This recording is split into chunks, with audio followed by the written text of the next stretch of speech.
Eu considero que a imprensa profissional é hoje um fator decisivo para a difusão de informação de qualidade, para um debate público de qualidade e para a preservação da democracia brasileira. De modo que eu tenho muito prazer em atender a todos e responder ao que eu possa responder e cumprimentar antes e, sobretudo, os nossos setoristas aqui que fazem um trabalho extraordinário. Bom dia, Joaquim. Pode fazer sua pergunta. Bom dia, Mariana. Bom dia, presidente. Presidente, ontem o senhor disse que se houver um adiamento das eleições, será por um período muito curto, nem pensar em prorrogação de mandato dos atuais prefeitos e vereadores. Só que nós estamos há 4 meses, praticamente, das eleições, num período totalmente diferente. O tribunal está preparado para todo o processo, tem registro de candidatura, tem convenções, tem impugnações, para o período de campanha, inclusive, dos candidatos, a fim de que não sejamos vítimas daquelas milícias virtuais que o senhor se manifestou ontem? O tribunal está fazendo todo tipo de preparação possível para estar tecnicamente capacitado a fazer as eleições na data marcada. Inclusive, alguns dos testes que deveriam ser presenciais, a tecnologia da informação já tem procurado fazê-los por modo virtual.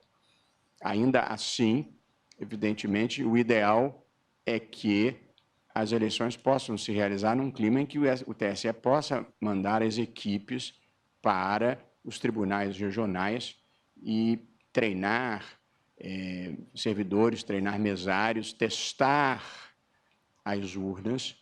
Portanto, nós nunca tivemos sequer indício de fraude e essa não é a nossa preocupação. Mas, evidentemente, nós temos que procurar minimizar o risco de erro, de urna que não funciona ou de servidor que não sabe como operar as coisas. Portanto, nós estamos, sim, nos preparando da melhor maneira possível que se pode fazer à distância, por teletrabalho. Mas, idealmente, marcadas as eleições, nós queremos poder enviar equipes para os tribunais regionais. A questão técnica, Joaquim, das urnas, é um pouco diferente da questão da difusão de informações falsas, deliberadamente falsas. Este é um processo complexo para o qual não há uma solução singela. Que os Estados Unidos, Reino Unido, Índia, todo mundo enfrenta esses problemas. O que há de novidade, eu diria? Uma maior disposição das plataformas tecnológicas, das mídias sociais, de cooperarem com o enfrentamento das fake news. Há um tempo atrás, a postura padrão das mídias sociais, das empresas de mídia social, era de lavar as mãos e entender que a ela não cabia interferir nesse tipo de debate público e circulação de informações. A verdade, no entanto, é que o uso das mídias sociais para a degradação da democracia começou a afetar a própria imagem das empresas de mídia social. E acho que houve uma mudança de percepção e nós contamos com a parceria delas como protagonista do enfrentamento das campanhas de desinformação. Porque, por meio das mídias sociais, você pode combater comportamentos anormais, você pode combater impulsionamentos ilícitos, você pode combater o uso de robôs, que é um enfrentamento que não envolve um controle de conteúdo, porque o controle de conteúdo sempre oferece esse risco da censura e da própria dificuldade em se caracterizar o que sejam fake news. Portanto, em resumo objetivo, nós, na Justiça Eleitoral, já estávamos sob a liderança da ministra Rosa Weber e continuaremos assim, fazendo todos os testes e adaptações técnicas possíveis para estarmos preparados para as eleições. Mas, idealmente, seria bom que houvesse algumas semanas entre a fim da quarentena, digamos assim, e a realização das eleições. Mas, uma frase boa que eu gosto de citar, viver não é esperar a tempestade passar, viver é aprender a dançar na chuva. Portanto, se nós tivermos que fazer tudo por teleconferência, eu acho que nós nos adequaremos a isso. Quanto às fake news, o tribunal atuará residualmente na sua função jurisdicional, decidindo questões, atuará numa ampla campanha de conscientização do eleitorado para não repassar notícias de procedência duvidosa e contamos, sobretudo, com a atuação, a essa altura eu diria patriótica, das empresas de mídia social para enfrentar as fake news, as campanhas de desinformação.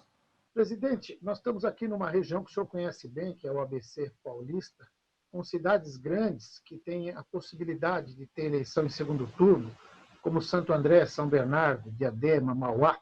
E como nós estamos ao vivo aqui, vários políticos têm feito essa questão. Se o segundo turno ficar para 20 de dezembro, eles acreditam que os municípios vão ser bastante prejudicados.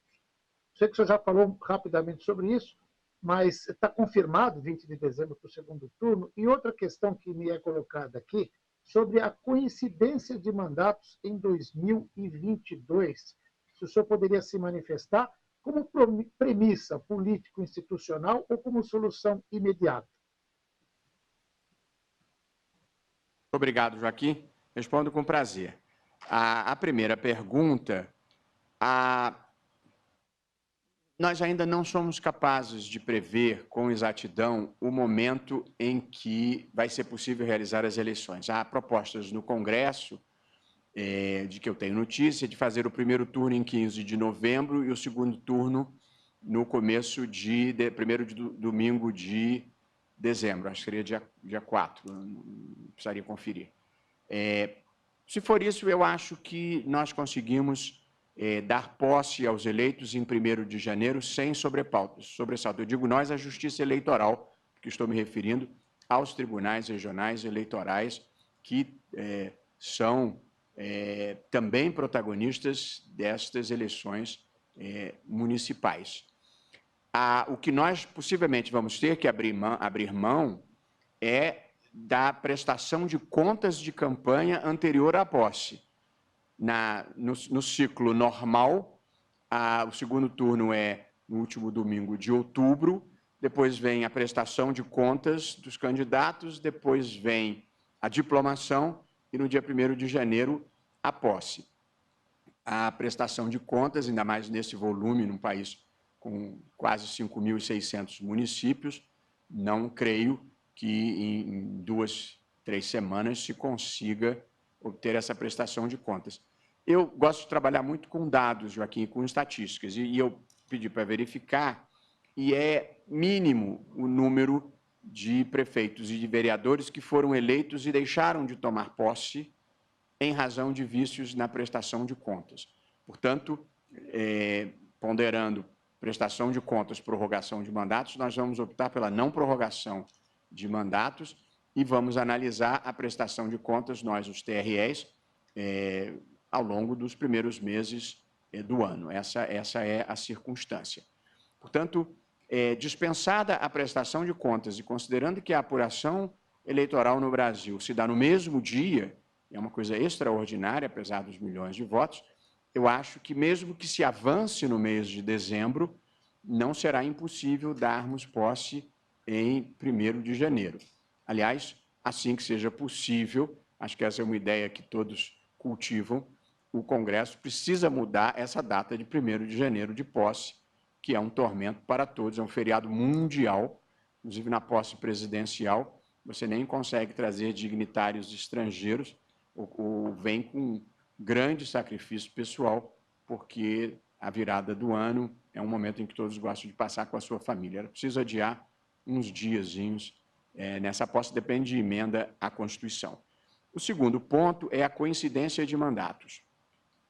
Há duas questões aí. Nesse momento, a prorrogação de mandatos, eu acho que enfrenta um problema constitucional, portanto, não é uma solução na mesa para uma escolha política porque acho que viola a Constituição. Só poderá entrar legitimamente na mesa se houver impossibilidade material de realização das eleições. E aí será legítimo prorrogar por alguns dias ou algumas semanas, se for inevitável. Acho que não é possível, não é constitucionalmente legítimo prorrogar o mandato dos atuais prefeitos e vereadores para fazê-los coincidir em 2022. Há um problema de democracia, porque estes representantes foram eleitos por 4 anos e, como disse, a periodicidade das eleições e a possibilidade de alternância no poder são ritos vitais para a democracia. Agora, há um debate que é legítimo de, em vez de se realizarem eleições de 2 em 2 anos, se realizarem eleições de 4 em 4, concentrando todas as eleições, as nacionais e as locais, na mesma data. Essa é uma questão política para o Congresso decidir. Agora, eu vou dar a minha opinião como cidadão. Não tenho simpatia por essa ideia, por algumas razões. Em primeiro lugar, porque se você fizer coincidir as eleições, você cria um quadro de confusão para o eleitor, que passa a ter que votar em 7 candidatos para 7 cargos simultaneamente. Presidente da República, governador de estado, prefeito municipal, senador, deputado federal, deputado estadual e vereador. É muita informação para uma votação verdadeiramente consciente, como desejável, em que o eleitor saiba minimamente o que representa cada um dos seus candidatos, o seu currículo, as suas propostas, o seu nível de credibilidade. Portanto, acho ruim, porque é confuso para o eleitor. E acho, em segundo lugar, que é ruim, porque o debate público de uma eleição presidencial é bastante diferente do debate público de uma eleição municipal. Os temas são outros. Uma eleição nacional, você vai discutir política econômica, reforma da Previdência, Sistema Único de Saúde.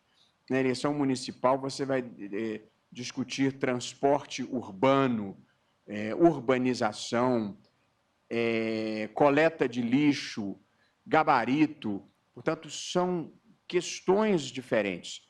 E se você faz as eleições coincidir, ou você vai nacionalizar as eleições municipais, ou seja, a eleição presidencial vai condicionar a eleição do prefeito, ou, vice-versa, a eleição municipal vai pautar a eleição nacional. Acho que qualquer uma dessas possibilidades é ruim. E, por fim, há um terceiro fundamento.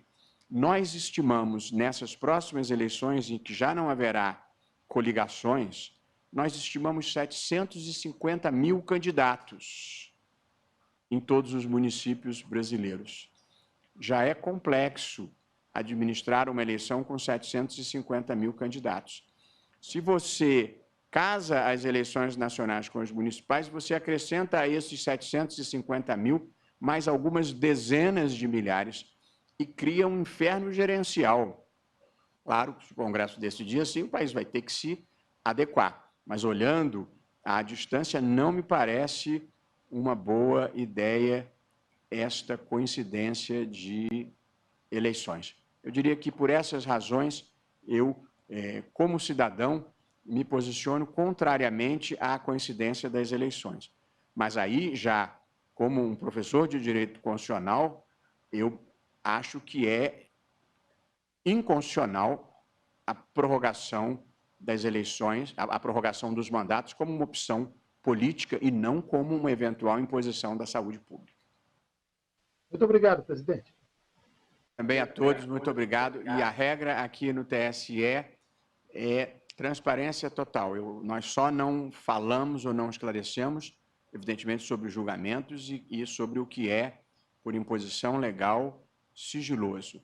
Não temos segredos, aqui é o Tribunal da Democracia, toda a informação é pública, desde que ela seja publicizável, e vocês contem com a Mariana e, na medida do possível, contem comigo também, embora eu esteja tentando convencer a Mariana que o meu principal papel não é atender a imprensa, é fazer votos e conduzir o tribunal. Mas a imprensa aqui é extremamente bem-vinda, porque, como disse anteriormente, e sem favor, a imprensa profissional de qualidade e que é capaz de distinguir opinião de fato é um dos pilares da democracia. Eu sou um leitor de jornal, sou um leitor de revistas, acho que vocês são formadores de opinião, têm um trabalho extraordinário e nós todos somos parceiros aqui. Bom dia e felicidades.